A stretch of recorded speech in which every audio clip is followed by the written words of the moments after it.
जो भी स्टूडेंट्स बेरोजगारी भत्ता 2026 के लिए आवेदन करना चाहते हैं, तो ये गलती आप बिल्कुल मत कीजिए, नहीं तो आपके जो बेरोजगारी भत्ता वो आपके अकाउंट में नहीं आएगा। तो वो कौन सी गलती है जिसको आपको ध्यान में रखते हुए ही फॉर्म अप्लाई करना है।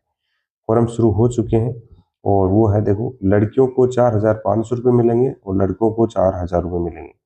ये जो शर्त और कंडीशन है वो आपको जानना जरूरी है। लड़कियों को मिलेंगे 4,500 और लड़कों को मिलेंगे 4,000 रुपये। उनके लिए ज़रूरी दस्तावेज एंड ज़रूरी डॉक्यूमेंट्स कौन से हैं, वो भी आपको जानना ज़रूरी है। अगर ये आप अप्लाई करते समय नहीं रखोगे पास में, तो आपका वो आवेदन निरस्त हो जाएगा और आप उसको कभी नहीं भर पाओगे। तो देखिए, फटाफट जानना ज़रूरी है आपको, ये मौका आपको हाथ से नहीं जाने देना है।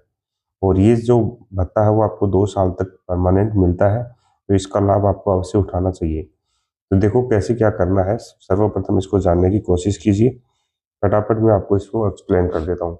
बेरोजगारी भत्ते का पोर्टल है वो चालू हो गया है, इसलिए नए आवेदन के लिए अप्लाई कर सकते हैं आप।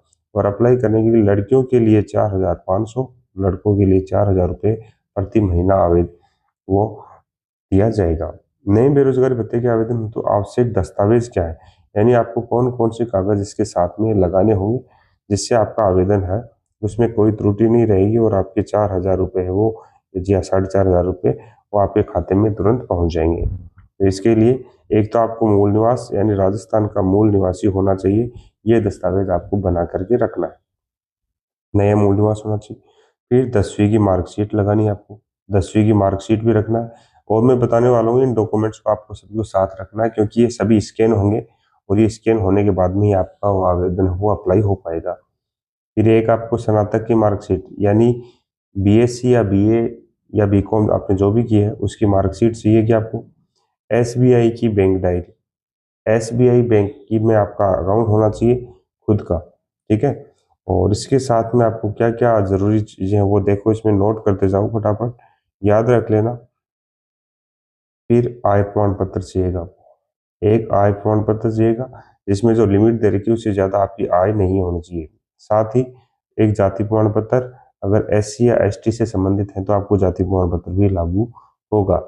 साथ ही अगर विकलांगता का प्रमाण पत्र यदि लागू हो तो, यानी कि कोई अगर विकलांग है, सीडब्ल्यूएसएन की श्रेणी में आता है, तो इसके ऊपर ये लागू है और उसको ये प्रमाण पत्र जमा करवाना होगा साथ में, ठीक है।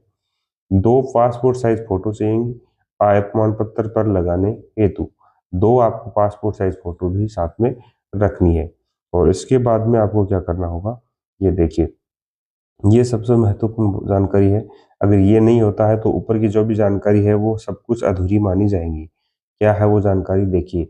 आसार्थी स्वयं की एसएसओ आईडी, यानी आपकी एसएसओ आईडी बनी हुई है, अगर नहीं बनी हुई है तो आपको एसएसओ आईडी बनवा लेनी है।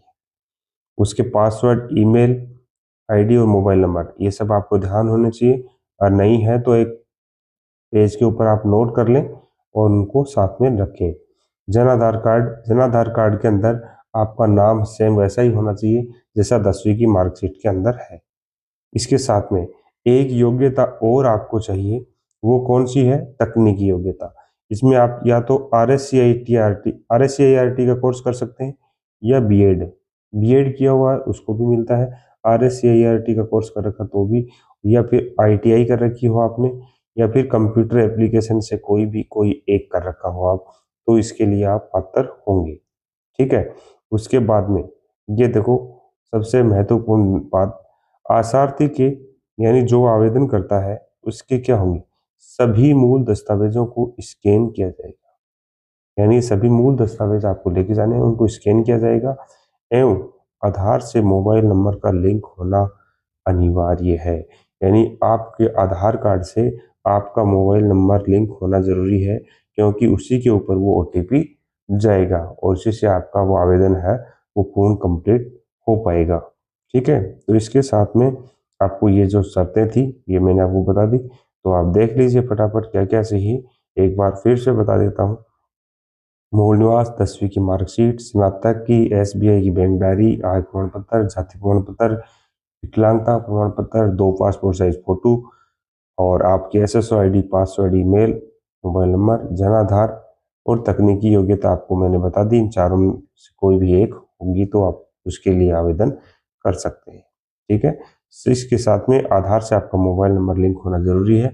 अगर अभी भी आधार नंबर लिंक नहीं है तो फटाफट पहले उसको जुड़वाइए और उसके बाद में आप आवेदन कर सकते हैं। ठीक है, तो मिलते हैं नेक्स्ट कोई नई अपडेट के साथ।